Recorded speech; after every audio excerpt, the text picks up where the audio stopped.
Oh, hello, Garo.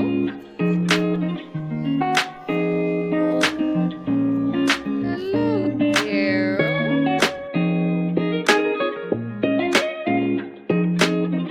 Hello, everybody. Welcome back. This is going to be a special 200 subscriber video. We're going to go over my ancestral regions. I did a DNA test. I bought what was on sale. It was on sale for $30. It's normally $100. This is something I had been wanting to do for years. I had been wanting to, like, I always knew vaguely on my grandmother's side what we had. Like, I knew there was like Italian, Polish, and then I didn't know a whole lot about my bio dad side. So this is something I had always been interested in doing, and we finally got to do it. Thank you so much for subscribing. We're at 220! Yay! So, let's get started. So, it says, register your kit, collect your saliva, return your sample, explore your results. Detailed directions on reverse side. Alright, so we gotta register the kit first. Who are you registering this kit for? Myself. Registration at a glance. Link the kit. Add your test to an account. Fill in basic facts. Turn DNA matches on or off. Consent. Get started. Link the kit to your account. So that would be the code. Okay, so it's on the inside, so I gotta open it. Spit in the tube. Install cap and shake. Tighten the cap. Hold on. Return the sample. Okay. So this is the tube that we're gonna spit in. And this is the baggie that it goes in. Alrighty. So this is the activation code. Continue. Alright. Is this the first time you've submitted a saliva sample? Yes, it is. Do you have an identical twin? No. Have you had a bone marrow or stem cell transplant from another person? Nope. Is anyone else in your household submitting their DNA sample now too? Nope, only me. So my kit has been registered. So now we just gotta collect my sample. Gotta spit in the tube. So according to this, fill the tube.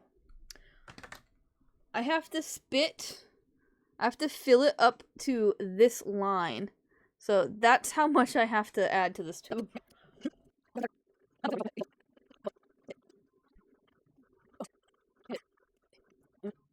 Because it's not including bubbles. Alright, we're at the line. Alright, next step. Replace the funnel with the cap. Tighten the cap. Keep tightening until the cap is seated securely on the tube, which I think it is. Shake to release the stabilizing fluid. So, 1, 2, 3, 4, 5. Okay. This will ensure the blue stabilizing fluid releases from the cap and mixes with your saliva so our lab can best process your sample. 1, 2, 3, 4, 5. There we go. There was still some in the cap. Alright. That put it over the line, the stabilizing fluid. But I think that's fine. Alright. Place the tube in the collecting bag, which is this.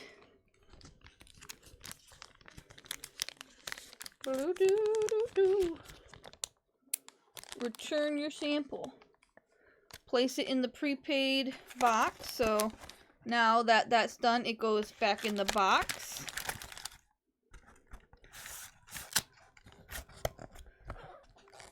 And then it has one of those sealable thingies. And then I just gotta put it in the mail.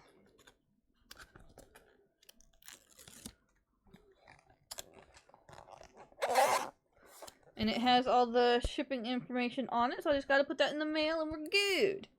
Alright. So that's it for now. And now I just gotta wait for the results. So this is a signal for me to cut here for when we get the results. Let's review my Ancestry results. So I'm from 13 ancestral regions.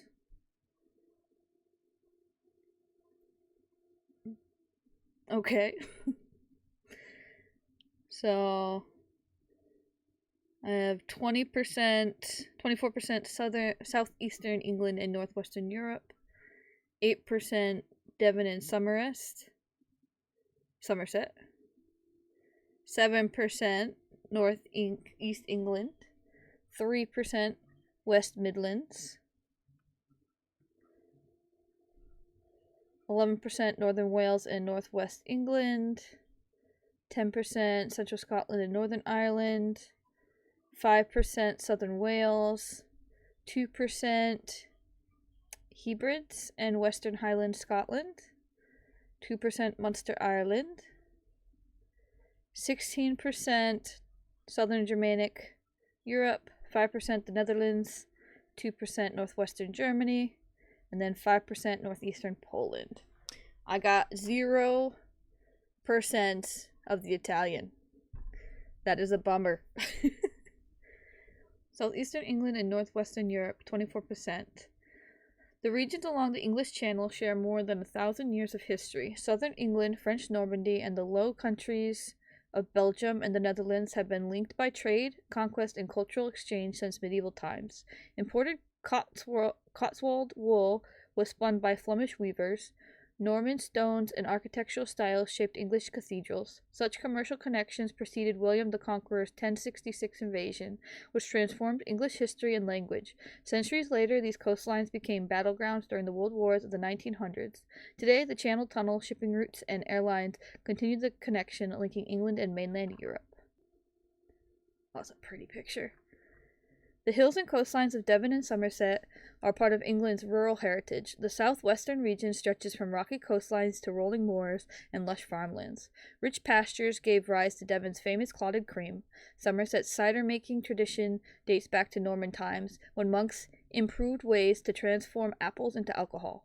Sea trade brought exotic spices to local cooking, allowing for foods like spiced cakes and gingerbread. The region's linguistic history can be noted in Celtic place names like Exeter and Bodmin, and Old Saxon words still pepper local conversations. Such cultural features are both distinctly English and uniquely southwestern. Ooh. Next region, Northeast England. Northeast England is a region of rugged beauty and industry. It stretches from County Durham in the south to the Scottish border in the north, and is known for its friendly people, distinctive accents, and community spirit. The area includes the hills of County Durham, the wild landscapes of Northumberland, and the dramatic coastline along the North Sea.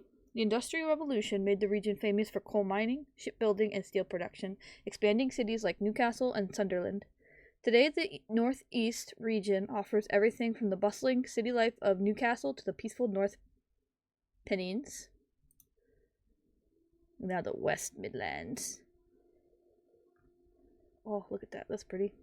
Known as the workshop of the world, the West Midlands helped develop transportation systems that expanded Britain's economic power.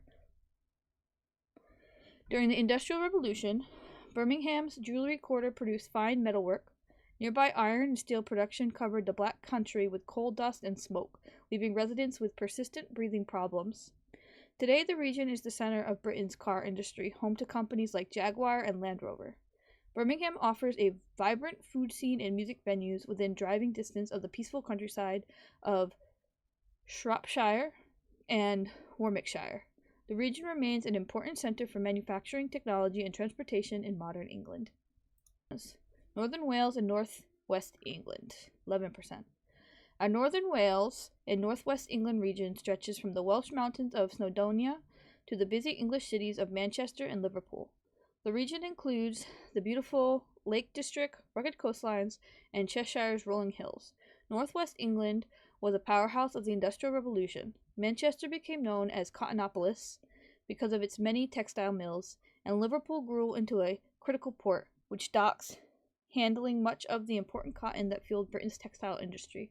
North Wales is known for its distinctive language, ancient castles, and mountain scenery. This region combines industrial heritage with some of Britain's most beautiful natural landscapes. Ooh. That's 11%. 10%. Central Scotland and Northern Ireland. So pretty. With its centre in the northern third of the island of Great Britain and crossing the North Channel to Northern Ireland, our central Scotland and Northern Ireland region is known for its geographical beauty, medieval architecture, and folklore. Gaelic and Scots have influenced regional English dialects and are both still spoken in some areas. National symbols, including the lion rampant, clan tartans, and bagpipes, are often recognized and internationally alongside symbols of traditional cuisine like whiskey and haggis. Alright, Southern Wales, 5%. From the coal-rich valleys of the Rhondda, I don't know if I'm pronouncing that right, to the rugged coastline of Pembrokeshire, Southern Wales helped shape Britain's industry and culture. Welsh coal miners and steelworkers were critical to Britain's Industrial Revolution.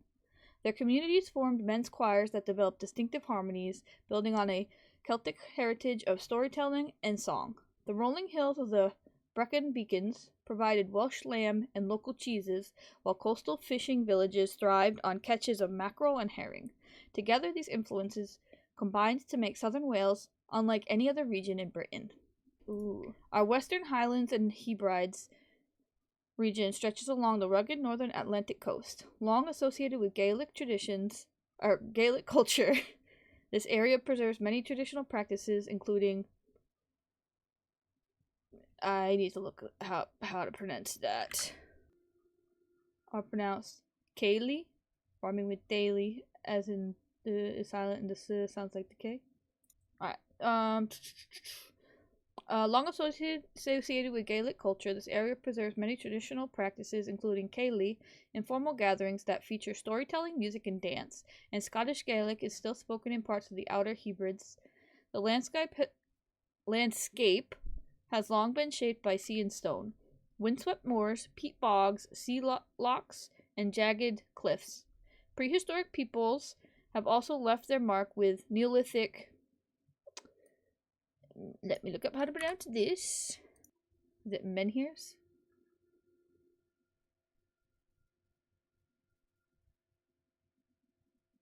Menhirs or menhirs. Menhirs? Menhirs? Menhirs or menhirs. Menhirs. Neolithic menhirs, large stones placed upright, and Iron Age brocks.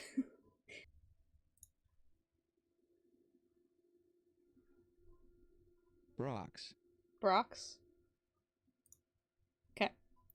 Iron Age brocks, stone towers with hollow walls. Fishing and agriculture remain important, while local cuisine often features beef, seafood, and dairy products made locally. Ooh. That was 2%. Alright, and Munster, Ireland. I'm guessing this is where Munster cheese is from.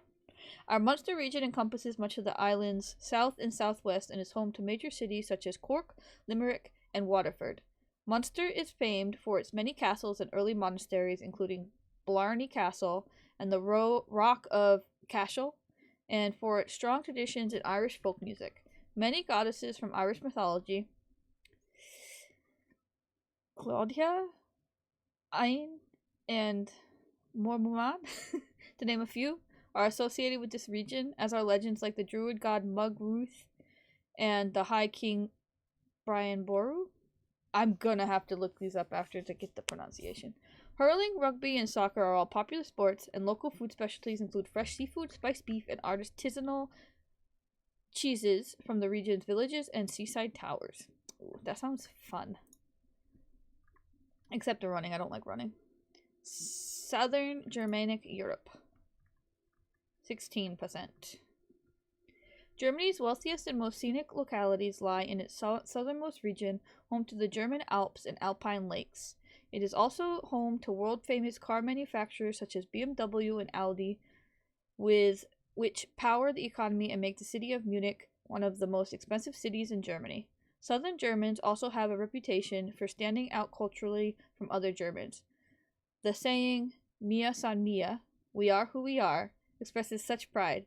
Southern Germans revel in their love of beer at the annual Oktoberfest fair, which showcases traditional food and drink like German pretzels and especially brewed Weizenbier. I'm thinking maybe I should do a food tour. Alright, 5%, the Netherlands. The Netherlands. Our Netherlands region is known for its flat and low-lying geography. Less than half of the country stands over 3 feet above sea level, and many of its most populated areas are protected by dikes and dunes. This landscape lends itself to cycling, the preferred mode of transport of many Dutch residents, and the bicycle has become a widely recognized symbol of the Netherlands, along with windmills, tulip fields, and wooden shoes. Dutch culture has long been characterized by an attitude of tolerance and openness, attracting persecuted religious and political minorities for centuries. Today, the Netherlands is recognized for its densely populated modern cities such as Amsterdam, Rotterdam, and The Hague. Okay. Northwestern Germany, 2%. The coastal regions of northwest Germany have for centuries been centers for trade, fishing, and raising livestock.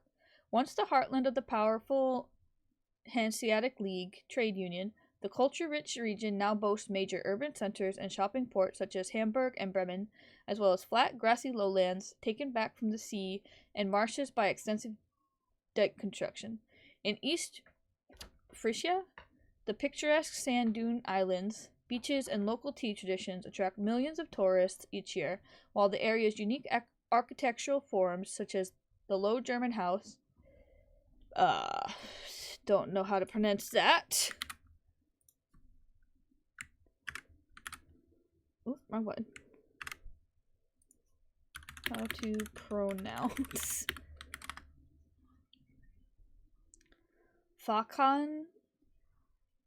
Fachhallenhaus?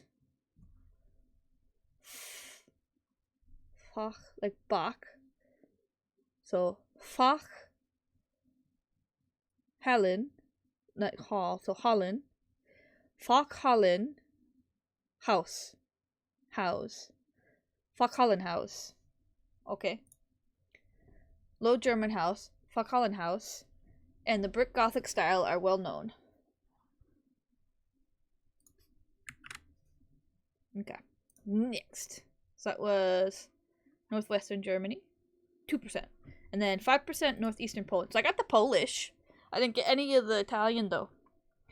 Alright. From its Baltic coast to its thousands of lakes and waterways, dense forest and farmlands, our low-lying northeastern Poland region is known for its commitment to sustainable development and ecotourism. Its complex history reflects centuries of shifting borders, wars, occupations, and migrations that profoundly shaped and reshaped its local populations. Today, the region's rich culture bears traces of these many influences, from the music of the composer Frederick Chopin to a diverse cuisine that continues to delight visitors and locals alike. But yeah, so thank everybody for watching. We're at 220 subscribers, so I thought this would be a cool video to make, discovering my ancestries. This is something I had been wanting to do for years. I've just always been interested in finding, like, learning what my actual percentages are, because I always knew there was, so on my grandfather's side, his grandparents came from Poland and Ireland. So his grandparents came through Ellis Island, and so his parents he's half Italian, half Polish. So I always knew there was that, and I knew there was English. There's a little bit of French that apparently I didn't get either, which I'm not too bothered by. It was like, when I look at the family tree, it's like way down the line in the past on my grandmother's side. But yeah, and I didn't really know much about my bio father. So this is pretty cool. So like the Scottish, the Welsh, and the German, that's all from his side. But a lot of the English and the Polish is from my mother's side, which it's really cool. But yeah, thank you everybody for tuning in. Until next time, bye bye.